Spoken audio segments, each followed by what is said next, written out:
Bienvenue dans cette nouvelle édition du QG News. Au sommaire, le projet de réforme constitutionnelle cristallise le débat politique au Sénégal. Réduire la durée du mandat présidentiel de 7 à 5 ans était une des promesses du président Macky Sall, mais la mesure ne semble pas faire l'unanimité. L'ONU appelle au déploiement en urgence d'une mission pour enquêter sur de possibles violations des droits de l'homme au Burundi. Une requête qui fait suite au regain de violence à Bujumbura.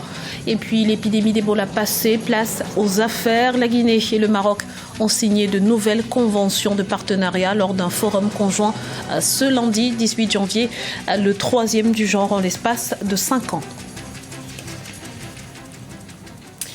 C'est un projet de loi qui continue d'alimenter les débats au Sénégal. Le président Macky Sall a réaffirmé sa détermination à réformer la Constitution. Ces propositions ont d'ores et déjà été soumises au Conseil constitutionnel. 22 articles destinés à renforcer les acquis démocratiques du pays. Deogracias Podo.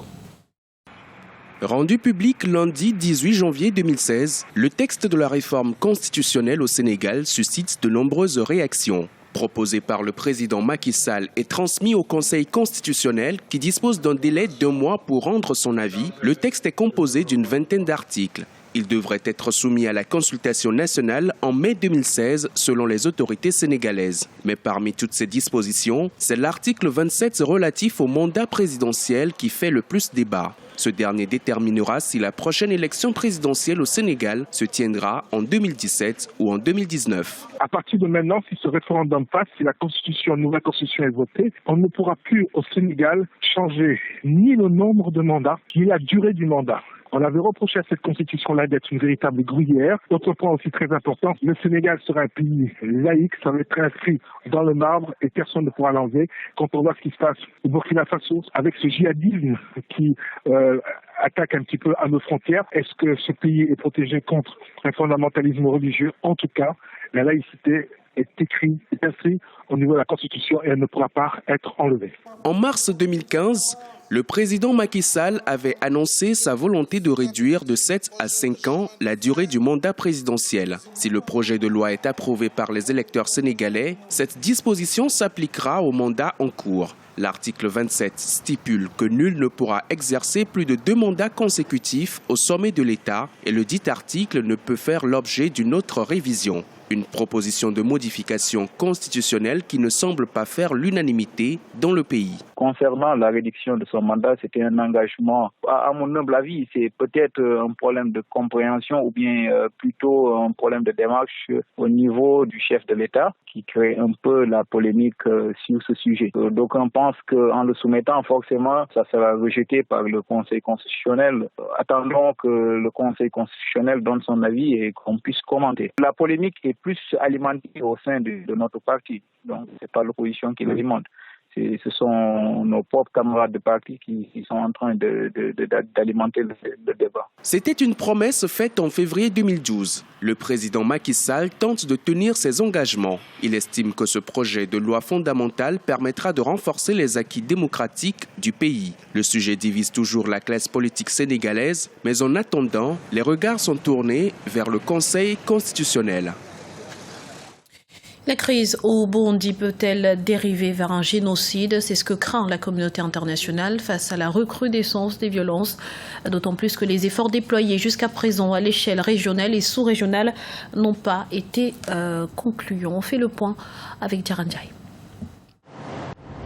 Au Burundi, la situation politique et sécuritaire n'a cessé de se détériorer depuis avril 2015. Le bras de fer politique opposant le président Pierre Nkurunziza à ses détracteurs qui rejettent sa réélection continue d'alimenter les inquiétudes de la communauté internationale. La médiation entreprise par le président ougandais Yoweri Museveni n'a pas été conclusive. Face au risque de dérive génocidaire, les Nations Unies tirent la sonnette d'alarme. Une mission de médiation de l'ONU est attendue du 20 au 22 janvier sur le territoire burundais. Elle sera chargée d'enquêter sur les violations des droits de l'homme et d'encourager le dialogue politique.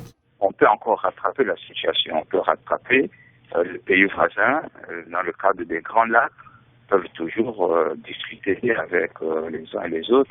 Une crise comme celle-là ne peut se résorber que par la médiation, à moins que les extrêmes ne poussent à une guerre civile, qui n'est pas la chose à souhaiter. Donc la communauté internationale va quand même essayer de peser de tout son poids pour amener les deux parties à la table de négociation.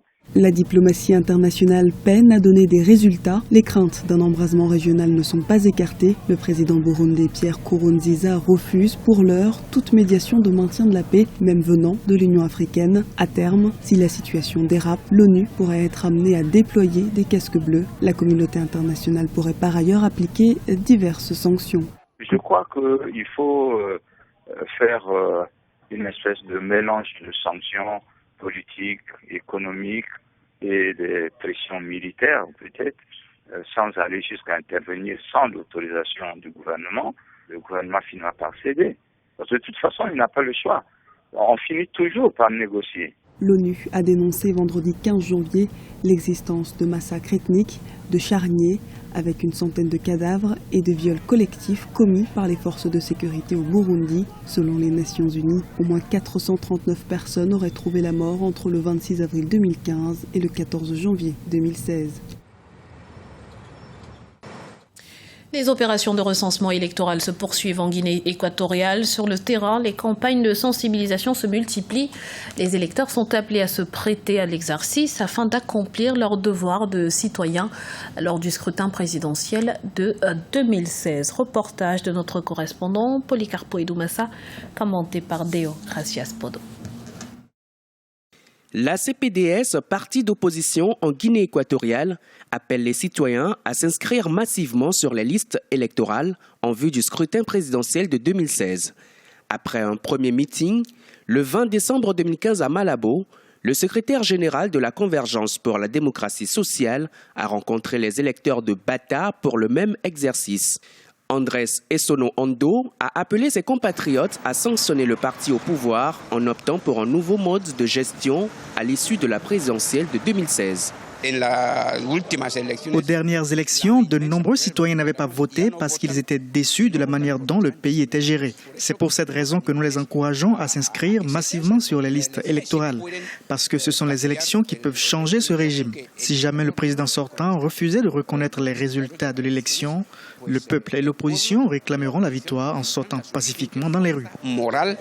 Para salir pacíficamente a la calle a reclamar los resultados de las elecciones.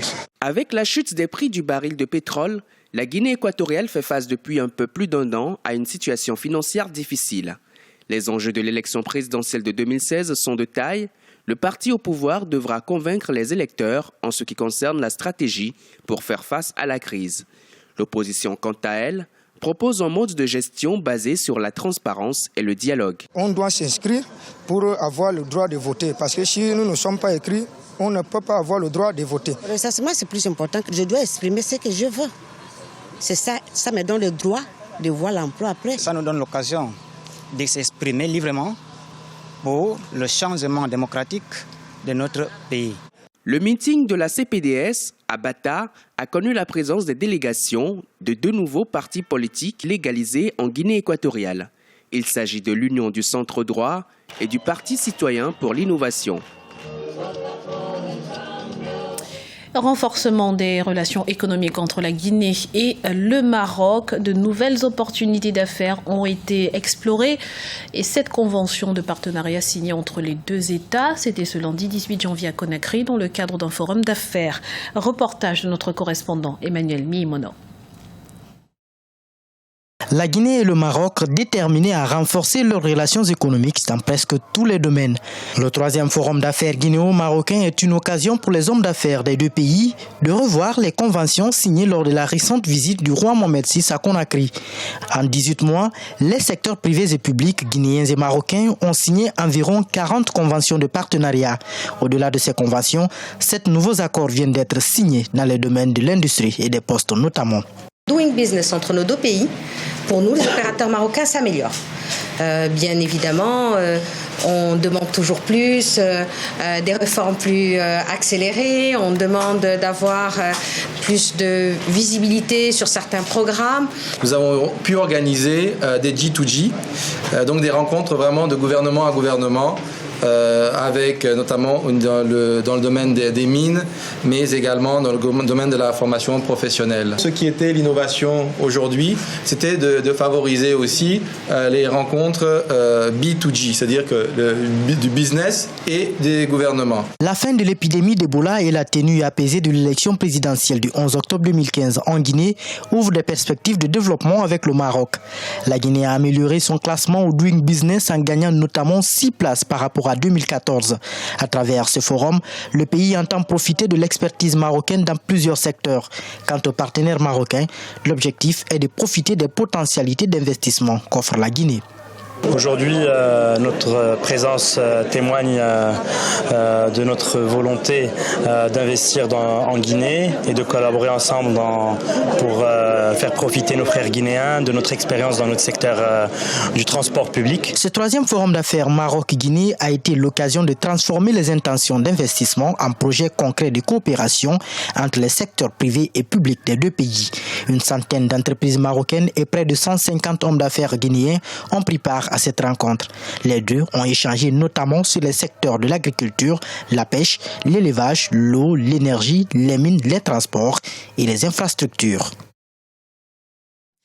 Du sport à présent avec le championnat d'Afrique des Nations 2016 qui se poursuit au Rwanda. Et pour en parler, notre spécialiste sport, José Douglas, nous a rejoint. José, que peut-on retenir de l'entrée en compétition du groupe D ce mardi? Oui, tout à fait. Eh bien, écoutez, dans ce groupe D, c'est la victoire de la Zambie face au Zimbabwe, 1-0. Et la grosse surprise est venue du Mali qui concède le match nul, 2 buts partout face à Ouganda. Alors, le classement du groupe D est le suivant. Premier, la Zambie avec 3 points, suivi du Mali et d'Ouganda avec 1 point. Et dernier, le Zimbabwe. Alors, prochaine journée du groupe D, samedi 23 janvier, avec un certain Zimbabwe contre le Mali, 2 équipes qui voudront se racheter, et Ouganda contre la Zambie. Et 2 belles rencontres sont prévues ce mercredi. On connaît d'ailleurs déjà le résultat d'une d'entre elles. Exactement, le Rwanda qui a encore créé la grosse surprise en battant le Gabon 2-1 et Maroc-Côte d'Ivoire. Eh bien, c'est le gros choc que tout le monde attendait aussi ce mercredi au stade Amahoro de Kigali. Résultat un peu plus tard. Et puis rappelons tout simplement que le Rwanda était déjà en tête de son groupe et a pris 3 points supplémentaires après cette victoire face au Gabon et qui porte son compteur à 6 points. Et quelle sera la suite du programme, José? Eh bien, République démocratique du Congo contre Angola à 15h. Ce sera donc ce jeudi, heure locale. Et l'autre rencontre qui fera trembler plus d'une supportrice des Lions indomptables. On en connaît beaucoup, Africa 24 notamment. C'est Cameroun contre l'Éthiopie à 18h. Rappelons justement le classement de ce groupe, la RDC. Le Cameroun se partage la première place avec 3 points. Et Angola Virage a l'avantage des Congolais. Et le sort de l'Angola et l'Éthiopie sont presque scellés, mais en football, attention, il faut rester prudent. Comme d'habitude, Guazila, le CHAN, c'est sur Africa 24. Merci pour toutes ces précisions, José. C'était le journal de la rédaction. Merci pour votre fidélité. Retrouvez dans un instant une nouvelle édition de l'information sur Africa 24.